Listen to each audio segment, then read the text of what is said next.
Hello students, I welcome you again in this channel and today we are going to know about a very important topic and that is called note making.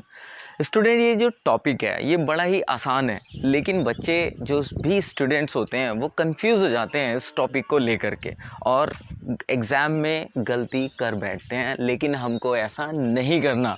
और आज हम इस video में यही जानेंगे कि note making में हम कैसे फुल मार्क्स अचीव कर सकते हैं ड्यूरिंग द एग्ज़ामिनेशन। स्टूडेंट्स, अगर मैं ये कहूँ कि जो नोट मेकिंग है और summarising both are the part of one another, दोनों ही एक दूसरे के पार्ट हैं, तो ये गलत नहीं होगा बिल्कुल भी कि ये दोनों एक दूसरे के ही पार्ट हैं। अगर आपने नोट मेकिंग आपको पता चल गया तो समराइजिंग करना आपके लिए बहुत ही ज़्यादा इजी है। बच्चा कंफ्यूज कहाँ हो जाता है? अब सबसे पहले मैं इस क्वेश्चन को लेकर के चलता हूँ।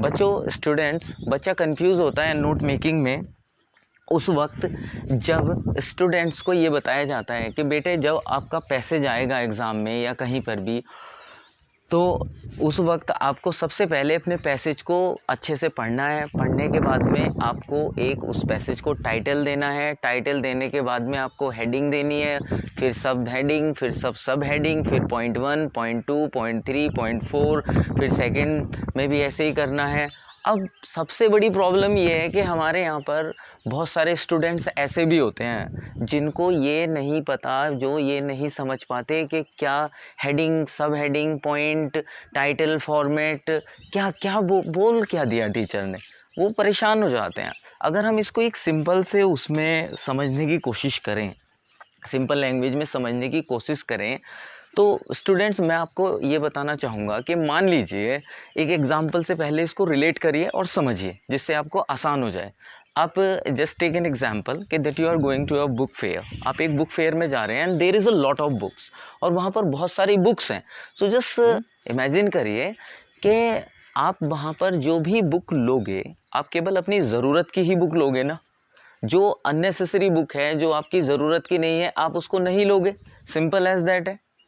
ओके, मान लीजिए आपको वहाँ पर फिजिक्स की, केमिस्ट्री की, इंग्लिश की ही बुक्स चाहिए, तो आप उर्दू की, अरबी की, फ्रेंच लैंग्वेज की बुक नहीं लोगे क्योंकि आपको वो लैंग्वेज नहीं आती या आपको उनकी ज़रूरत नहीं है। ऐसे ही हमारे नोट मेकिंग में भी होता है। जो आपका पैसेज एग्ज़ाम में आता है वो पैसेज आपका एक बुक फेयर ही है और उस बुक फेयर से, उस पैसेज से आपको सिर्फ अपनी ज़रूरत की बुक्स चुननी है, यानी ज़रूरत के पॉइंट्स चुनने हैं। ओके, अब ये तो हो गया एक समझने के लिए एक हल्का सा ओवरव्यू। अब मैं आपको एक ऐसे एग्जांपल से बताता हूँ जिससे आपको बिल्कुल समझ आ जाएगा, क्योंकि अब स्टूडेंट्स हम सभी स्कूल जाते हैं।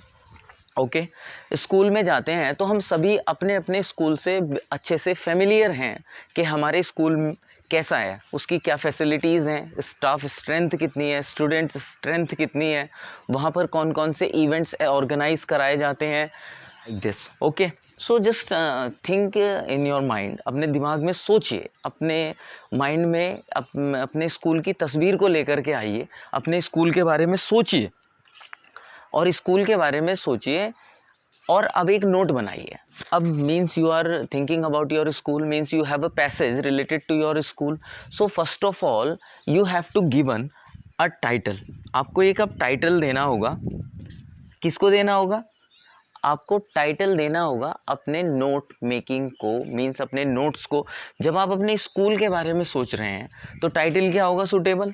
Your school name, simple as that, because here you are talking about your school ना। तो यहाँ पर जो फॉर्मेट आपको दिख रहा है, यहाँ पर सबसे पहली चीज़ क्या है? यहाँ पर सबसे पहली चीज़ यही है कि heading, title of the topic. तो यहाँ पर आपने हेडिंग या टाइटल दे दिया। ओके, उसके बाद आपने सब हेडिंग दे दी कि आपके स्कूल हो गया। अब स्कूल में आपकी क्या चीज़ें हैं, मान लीजिए आपके स्कूल में क्या फैसिलिटीज़ हैं, आपके मन में पहला क्वेश्चन यही आया। तो हम यहाँ पर एक वर्ड में लिख सकते हैं फैसिलिटीज़। ओके, तो यहाँ पर हमारी सब हेडिंग हो गई फैसिलिटीज़। नेक्स्ट हम कह सकते हैं पॉइंट 1 जहाँ पर लिखा हुआ है, आप ध्यान से देखिएगा बच्चों, अगर आपने ये समझ लिया तो आप कभी नहीं भूलने वाले। पॉइंट 1 लिखा हुआ है, सब हेडिंग में हमने फैसिलिटीज़ दिया। पॉइंट 1 में हम लिख सकते हैं यहाँ पर कि physics lab, language lab, English lab, such kind of the things are the facilities which is providing by our school. And second line, this is your format, ऐसे ही नीचे को सेकेंड नंबर है, सब हेडिंग 2, 2.1, ये सारी चीज़ें हैं। अब ये है आपका पूरा फॉर्मेट, हल्का सा ये आपको समझ आया होगा। इसको भी और इजी करते हुए हम एक एग्जाम्पल से समझते हैं स्टूडेंट्स। हमारा एग्जाम्पल है यहाँ पर, जस्ट देखिए, हमने सबसे पहले अकॉर्डिंग टू अवर फॉर्मेट हमने यहाँ पर एक टाइटल दिया है AN इंटरनेशनल स्कूल बिजनौर। ये हमारे स्कूल का नाम है, हमने अपने स्कूल के बारे में ही बता रहे हैं, तो हमने यहाँ पर स्कूल का नाम लिखा। Okay, this is the title of our notes. फिर हमने फर्स्ट पॉइंट दिया, उसमें हमने लिखा, फर्स्ट हेडिंग में हमने लिखा फैसिलिटीज़। नीचे हमने पॉइंट लिखे, क्या पॉइंट है, 1.1 पॉइंट हमने लिखा language lab, chemistry lab, physics lab. और देखिए स्टूडेंट, यहाँ हमने कुछ एब्रीविएशंस यूज़ की हैं टाइटल में भी और नीचे पॉइंट्स में भी। ये एब्रीविएशन आपको भी यूज़ करनी है। ओके, ट्रांसपोर्ट, ये फैसिलिटीज़ हमारा स्कूल प्रोवाइड कराता है। फिर लिखा हमने इवेंट्स ऑर्गेनाइज्ड। अब हमारे स्कूल में हमने एक हेडिंग दी स्पोर्ट इवेंट, और हमने उसके पॉइंट लिखे लाइक कबड्डी, क्रिकेट। फिर हमने एक सेकंड सब हेडिंग दी annual function, painting. Next points हैं हमारे annual function, painting, frog race, these are the events organised in our school. अब ये स्टूडेंट हमारा फॉर्मेट ही तो है, टाइटल हो गया AN इंटरनेशनल स्कूल, फैसिलिटीज़ हमारी हेडिंग हो गई, language lab, chemistry lab, physics, ये हमारे पॉइंट हो गए। अब आपके पैसेज में 4 या 5 पैराज आते हैं, ईच पैरा को कंसाइडर करते हुए आपको क्या करना है, हेडिंग और पॉइंट्स। स्टूडेंट्स, सब हेडिंग का एक कॉलम होता है, आप चाहें तो सब हेडिंग, अपनी सब हेडिंग को भी सब हेडिंग दे सकते हो, लेकिन ये कोई ज़रूरी नहीं है। अगर आप नहीं देते तो कोई मार्क्स आपका नहीं कटेगा। आप सिंपल सा भी अपने एग्ज़ाम में आपने टाइटल दिया, हेडिंग दी, 4 पॉइंट लिखे, दूसरे पैसेज आपने जो दूसरा पैरा है आपके पैसेज में आपने उसको देखा, हेडिंग दी, 4 पॉइंट लिखे, थर्ड पैरा को भी हेडिंग दी, 4 पॉइंट लिखे, और ऐसे ही आप कर रहे हो। और पूरे पैसेज को आपने एक टाइटल दिया और बाद में आपने की एब्रीविएशन बनाई। After the note making, draw a box like this, key abbreviation at least 4 you have to use, otherwise maximum 7 you can use. 7 इसलिए कि अगर 1-2 गलत हो तो वो आपकी कंसाइडर सही से कर ली जाती है। और स्टूडेंट ध्यान रखना, अगर आपने टाइटल नहीं दिया है तो आपको 1 मार्क्स बिल्कुल डिटेक्ट हो जाएगा, आपको टाइटल का 1 नंबर मिलता है, 1 मार्क्स मिलता है। ऐसे ही आप इसको कंटिन्यू कर सकते हो। अब कुछ चीज़ें हैं जो हमें ध्यान रखनी चाहिए जब हम नोट मेकिंग को फॉलो कर रहे हों। वो कौन सी चीज़ें हैं?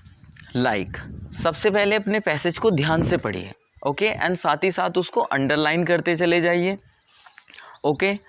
वाइल जब आप पैसेज पढ़ रहे हो तो underline the key sentence, as I told you, underline the sentences. Next, move towards the third point.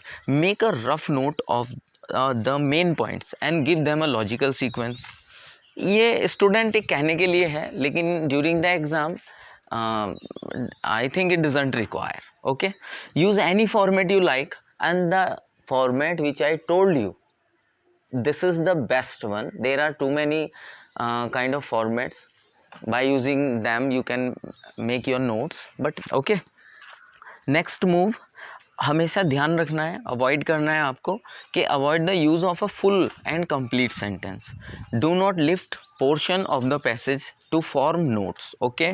कि आपने पूरा पैसेज, कुछ बच्चे होते हैं पूरा पैसेज का पैसेज ही नोट्स में उतार दिया, वहाँ पे एग्जामिनर पूरा ही उसको कट कर देता है, क्योंकि मैंने खुद नोटबुक्स चेक की हैं और ऐसा मैंने किया है। नेक्स्ट है, do not include irrelevant piece of information in your notes, कि कोई भी अननेसेसरी डेटा आपको उसमें नहीं रखना है, ओके। अब मैकेनिक्स की बात करें, मींस एब्रीविएशंस की हम बात करते हैं, तो सबसे पहला लेटर कैपिटल बना करके भी आप एब्रीविएशंस को कर सकते हैं। like UNO, United Nation Organization, CBSE, NCERT, arithmetical symbols you can use, commonly used words कुछ ऐसे हैं, newspaper, magazine, etcetera, SCGOBT, English, Sanskrit, जो जिनके लिए हम ये यूज़ करते हैं। स्टूडेंट्स, आपको एक बात ध्यान रखनी है, और वो बात क्या है? वो बात है at the time of summarising, students को चाहिए required to write a paragraph using the main point listed in the notes. Complete sentence are used, they are logically and cohesively linked together with the help of suitable linker. Do not use abbreviation and symbols where in your summarizing. Student, आपको ध्यान रखना है, जब आप जो भी आपने points include किए हैं नोट मेकिंग में, ओके, जो भी पॉइंट्स आपने नोट मेकिंग में इंक्लूड किए हैं, उन्हीं की बेसिस पर, उन्हीं पॉइंट्स को आपस में verb, helping verb, linkers, preposition, conjunction, parts of speech से जोड़ते हुए आप समराइज़ करिए कंप्लीट सेंटेंस बना करके। और ये ज़्यादा से ज़्यादा 8-10 लाइन से ज़्यादा नहीं करना है आपको, ओके। 8 to 10 लाइन में ही आपकी समराइजेशन कंप्लीट होनी चाहिए। कुछ बच्चे 2-2 पेज लिख देते हैं, दिस इज़ कम्प्लीटली रॉन्ग। तो ये चीज़ें आपको ध्यान रखनी है। And after that the key abbreviations which you have used in your notes during your note making, you have to separate those in inside a box. So I hope student you understand all the things. अगर आपको कोई problem है, परेशानी है, so you can message me, I'll try to solve your problem. Thank you.